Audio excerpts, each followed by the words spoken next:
ஆண்டவரும் உலக இரட்சகருமாகிய இயேசு கிறிஸ்துவின் இனிய நாமத்தில் யாவருக்கும் என் அன்பின் வாழ்த்துக்கள். கர்த்தர் நித்தமும் உன்னை நடத்தி மகா வறட்சியான காலங்களில் உன் ஆத்துமாவை திருப்தியாக்கி உன் எலும்புகளை நினமுள்ளதாக்குவார். நீ நீர்ப்பாய்ச்சலான தோட்டத்தை போலவும் வற்றாத நீரூற்றை போலவும் இருப்பாய். ஏசாயா 58:11. கர்த்தர் நித்தமும் உன்னை நடத்துவார். ஏதோ ஒரு காலத்தில் நம்மை நடத்தி நம்மை கைவிடுகிறவர் அல்ல, அல்லது மகிழ்ச்சியான காலங்களிலே நடத்தி துன்பமான காலங்களிலே ஒதுங்குகிற மனிதர்களைப் போல மறக்கிற ஆண்டவரும் அல்ல. ஒவ்வொரு நிமிடமும் அவர் நம்மை கண்ணின் மணி போல நடத்துகிற ஆண்டவராய் இருக்கிறார். நீதிமொழிகள் 3:5. உன் சுய புத்தியின் மேல் சாயாமல் உன் முழு இருதயத்தோடும் கர்த்தரில் நம்பிக்கையாயிருந்து என்று நாம் வசனத்தில் வாசிக்கிறோம். அநேக சமயங்களில் ஆண்டவர் நம்மை நடத்தாதபடிக்கு சுயம் நம்மை நடத்தி விடுகிறது. இன்று சபைகளானாலும் சரி, ஊழியங்களானாலும் சரி, தனி மனிதனுடைய காரியம் என்றாலும் தேவ சித்தத்தை காட்டிலும் சுய சித்தம் தான் மேலோங்கி நிற்கிறது. 2 நாளாகவும் 26ஆம் அதிகாரத்தில் யூதாவின் ராஜாவாகிய உசியாவை பார்க்கிறோம். கர்த்தரின் பார்வைக்கு செம்மையானதை செய்து வந்தான். அவன் ராஜாவானாலும் கர்த்தருடைய ஆலயத்தில் அவனுடைய சட்டம் செல்லுபடியாகவில்லை. தூபம் காட்ட உசியா கர்த்தருடைய ஆலயத்துக்குள் பிரவேசித்தான். தூபம் காட்டுகிறது ராஜாவே, உமக்கு அடுத்ததல்ல என்று ஆசாரியர்கள் தடித்தார்கள். அவன் துணிந்து தூபகலசத்தை எடுத்தான். கர்த்தருடைய கோபம் அவன் மேல் மூண்டது. ஆகவே சுயத்தினால் நடத்தாதபடிக்கு, சுயம் நம்மில் வராதபடிக்கு நாம் எச்சரிக்கையாய் இருப்போம். ஒரு சில மனிதர்களை பார்த்தால் அவர்கள் சுயமாகவும் சிந்தித்து நடக்க மாட்டார்கள், தேவ சித்தத்தை அறிந்தும் நடக்க மாட்டார்கள். மனித ஆலோசனைகளால் நடத்தப்பட்டு கொண்டிருப்பார்கள். மனிதர்களால் நடத்தப்படுவதும் ஆபத்தான ஒன்றுதான். தாவீதுக்கு அகித்தோப்பில் என்னும் ஒரு நண்பன் இருந்தான். தாவீதுக்கு அகித்தோப்பில் சொல்லும் ஆலோசனை தேவனுடைய வாக்கை போல இருந்தது. 2 சாமுவேல் 16:23. ஆனால் அதே அகித்தோப்பேல் ஒரு நாளில் தாவீதுக்கு விரோதமாக எழும்பினான். அப்பொழுது தாவீது, கர்த்தாவே, அகித்தோப்பின் ஆலோசனையை பைத்தியமாக்கி விடுவீராக என்று ஜெபித்தான். அகித்தோப்பின் ஆலோசனை மனிதர்களின் ஆலோசனையாகவே இருந்தது. அப்போஸ்தலர் 5:34-38. இந்த யோசனையும் இந்த கிரியையும் மனுஷரால் உண்டாயிருந்ததனால் ஒழிந்து போம், தேவனால் உண்டாயிருந்ததனால் அது ஒழித்துவிட உங்களால் கூடாது. எந்த ஒரு மனித ஆலோசனையாக இருந்தாலும் ஆண்டவருடைய பாதத்தில் வைத்து கர்த்தரே நடத்தும்படியாக நாம் ஜெபிப்போம். பழைய ஏற்பாட்டில் ஆன்மீக வழிநடத்துதல்களை ஏராளம் பார்க்கிறோம். சாமுவேல், எலியா, எலிசா போன்ற தீர்க்கதரிசிகளையும் பார்க்கிறோம். இவர்கள் எல்லாம் தேவனிடமிருந்து நல்ல ஆலோசனைகளை ஜனங்களுக்கு பெற்று தந்தனர். புதிய ஏற்பாட்டில் யோவான் ஸ்நானன் ஆவிக்குரிய வழிகளில் ஜனங்களை வழிநடத்தினார். யோவான் ஸ்நானனின் ஆலோசனைகளை எல்லாம் கேட்டாலும் அவனது பாவத்தை குறித்து எச்சரித்த போது அதை கேளாமல் போனான். இவ்வாறு பழைய ஏற்பாட்டிலும் புதிய ஏற்பாட்டிலும் இவ்விதமாக ஏராளமான நல்ல ஆவிக்குரிய வழி நடத்துதல்களை நாம் பார்க்கிறோம். அதே வேளையில் ஜனங்களை தவறான வழியில் வழி நடத்தினவர்களும் உண்டு. ஆரோன் பொன் கன்று குட்டிகளை உருவாக்கி இஸ்ரவேல் ஜனங்களை தவறாக வழி நடத்திவிட்டான். பிலேயாம் தேவ ஜனத்தை சபிப்பதற்கு கூலி வாங்கி கொண்டான். ஆகவே இவ்விதமான வழி நடத்துதல்களில் நாம் எச்சரிப்போடு நடந்து கொள்ள வேண்டும்.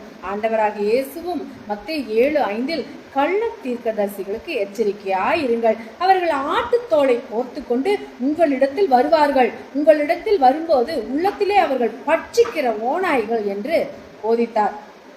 எனவே ஆன்மீக தலைவர்களால் நடத்தப்படும் போதும் நாம் தவறான வழியில் செல்ல நேரிடும். ஆகவே நாம் மனிதர்களை நம்புவதை பார்க்கிலும் அனுதின வாழ்வில் நாம் கர்த்தரை மேல் மாத்திரமே நம்முடைய கண்களை பதித்து கர்த்தரால் நடத்தப்படுவதே நல்லது. சிறு பிள்ளைகள் தீக்குச்சிகளை வைத்து வீடு கட்டுவார்கள். அதை சிறிது தட்டி விட்டாலே போதும், அது கீழே விழுந்துவிடும். அதுபோலதான் ஆவிக்குரிய தலைவர்கள் மேலே நாம் வீட்டை கட்டும் போது அவர்கள் கீழே விழுந்தால் நாமும் விழுவோம். விழாதவர் யார்? நமது ஆண்டவராகிய இயேசு கிறிஸ்து மாத்திரமே. ஆகவே நமது ஆவிக்குரிய பயணத்தில் நாம் சிந்திக்க வேண்டியது, நாம் யார் மேல் கட்டப்பட்டு கொண்டிருக்கிறோம் என்று தற்பரிசோதனை செய்து பார்ப்பது அவசியமாகும். மூத்த தலைவர்கள், ஆவிக்குரிய தலைவர்கள், நம்மை உற்சாகப்படுத்துகிற தலைவர்கள் நமக்கு தேவை. அவர்களை கொண்டு நாம் செய்ய வேண்டியதை கர்த்தர் போதிப்பாரே தவிர அவர்கள் மேல் நாம் அஸ்திபாரம் போடக்கூடாது. ஆகவே ஆவிக்குரிய தலைவர்களை காட்டிலும் நண்பர்களை காட்டிலும் அவர்களை எழுப்புகிற ஆண்டவர் மேலே நாம் அஸ்திபாரம் போட வேண்டும். இறுதியாக கர்த்தரே நம்மை நித்தமும் நடத்துவார். அவர்தான் நமக்காக இரத்தம் சிந்தினார், நமக்காக மரித்தார், நமக்காக உயிரோடு எழுந்தவர், இன்று வரை நம்மை நிற்க வைத்தவர் ஆண்டவர் மாத்திரமே. அதை நாம் சிந்தித்து பகலிலே மேக ஸ்தம்பத்தினாலும் இரவில் அக்னி ஸ்தம்பத்தினாலும் நம்மை நடத்துகிறவர், உன்மேல் என் கண்ணை வைத்து உனக்கு ஆலோசனை சொல்லுவேன் என்றவர் ஆண்டவர். வழி தப்பி போகும்போது வழி இதுவே என்று சொல்லி நமது வலது கரத்தை பிடித்து நம்மை நடத்துகிறவர் இந்த ஆண்டவர். நம்மை நடத்துகிற ஒரு சில காரியங்களை மாத்திரம் நாம் பார்க்க வேண்டும். நம்மை தேவன் எவ்விதமாய் நடத்துகிறார், நமக்கு ஆலோசனை சொல்லுகிறார் என்று நாம் பார்க்க வேண்டும். பிரயோஜனமாய் இருக்கிறதை உனக்கு போதித்து நீ நடக்க வேண்டிய வழியிலே உன்னை நடத்துகிற உன் தேவனாகிய கர்த்தர் நானே. ஏசாயா 48:17. நம் தேவன் நம்மை நடத்துவார். நம் தேவன் எப்பொழுதும் நம்மை எல்லா சூழ்நிலைகளையும், பலவிதமான குடும்ப சூழ்நிலை, பொருளாதார சூழ்நிலை, தனிமையான சூழ்நிலை, இவைகளின் மத்தியில் நான் எப்படி வாழப் போகிறேன், என்னை யார் வழி நடத்தப் போகிறார் என்று கவலையோடு வாழ்ந்து கொண்டிருக்கிறீர்களா? கவலைப்படாதீர்கள். இம்மட்டும் உங்களை நடத்தின தேவன் இனிமேலும் நடத்த மாட்டாரா? நிச்சயம் அழகாக நடத்துவார். நம் தேவன் எப்படி நடத்துவார் தெரியுமா? நேர்வழியில் நடத்துவார். என்னை நேர்வழியால் நடத்தி வந்த என் எஜமானாகிய ஆபிரகாமின் தேவனாயிருக்க கர்த்தரை ஸ்தோத்தரித்தேன். ஆதியாகமம் 24:48. ஆபிரகாம் தன் குமாரனாகிய ஈசாக்குக்கு பெண் தேடுவதற்காக தன்னுடைய ஊழியக்காரனை அனுப்பிய போது ஆண்டவர் அவரை நேர்வழியாய் நடத்தி ரெபேக்காளை தெரிந்தெடுக்க கிருபை செய்தார். ஆபிரகாமின் மன விருப்பங்களையும் நிறைவேற்றினார். ஊழியக்காரனுடைய ஜெபத்தையும் கேட்டு ஆச்சரியமாய் காரியங்களை வாய்க்க பண்ணினார். பிரியமான தேவ பிள்ளைகளை, குறிப்பாக உங்கள் பிள்ளைகளுடைய திருமண காரியங்களை குறித்து கவலைப்பட்டு கொண்டிருக்கிறீர்களா? நிச்சயமாக உங்களை ஆண்டவர் நேர்வழியாய் நடத்தி ஏற்ற நேரத்தில் ஏற்ற துணையை கொண்டு வந்து உங்களை ஆசீர்வதிப்பார். வேலை இல்லை, குழந்தை இல்லை, ஏகப்பட்ட கவலையில் இருக்கிறீர்களா?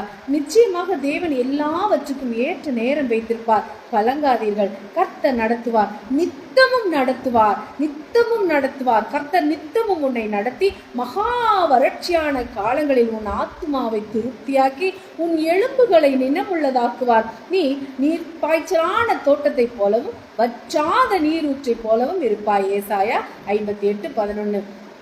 பிரியமான தேவ பிள்ளைகளே, பிரச்சனையினால் கலங்கி என் தேவைகளை யார் சந்திப்பார், என் தேவைகளை யார் சந்திப்பார், எப்படி இந்த தரித்திரம் மாறும், கடன் பாரம் மறையுமா என கலங்கி கொண்டிருக்கிறீர்களா? சோர்ந்து போகாதீர்கள்.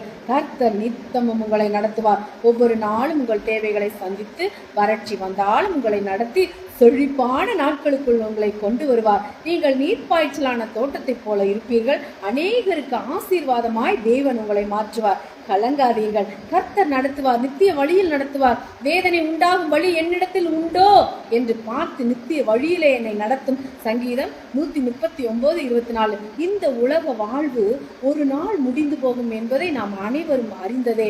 அதன் பின் நம் செய்கைக்கு தக்க நாம் பரலோகத்துக்கோ அல்லது நரகத்துக்கோ செல்ல வேண்டும். பரிசுத்தமாய் தேவனுக்கு பிரியமாய் வாழ்ந்தால்தான் நம்மை பரலோகத்துக்கு நேராக நித்திய வழியில் நடத்துவார். ஆகவே அவரையே நோக்கி பாருங்கள். அவரை நம்மை முற்று முடிய நடத்த வல்லவராயிருக்கிறார். கலங்காதீர்கள். கர்த்தர் நடத்துவார். நீங்கள் சம்பூர்ணமாக சாப்பிட்டு திருப்தியடைந்து உங்களை அதிசயமாய் நடத்தி வந்த உங்கள் தேவனாகிய கர்த்தருடைய நாமத்தை துதிப்பீர்கள்.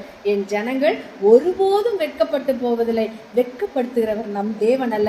நம் தேவன் நம்மோடு இருந்து நம்முடைய காரியங்களை அவர் சிந்தித்து அவர் நமக்காக எல்லா காரியங்களையும் வெற்றி பெற செய்ய நமக்கு உதவியாயிருப்பார். கலங்காதீர்கள். நித்தமும் நடத்துகிற நம் தேவன் நம்மோடு இருந்து நம்மை வழி நடத்துவாராக. நீங்கள் ஆசீர்வதிக்கப்பட்டவர்கள். ஆமென். கர்த்தருடைய கிருபை அனைவரோடும் கூட இருப்பதாக. ஆமென். அல்லேலூயா. Praise God.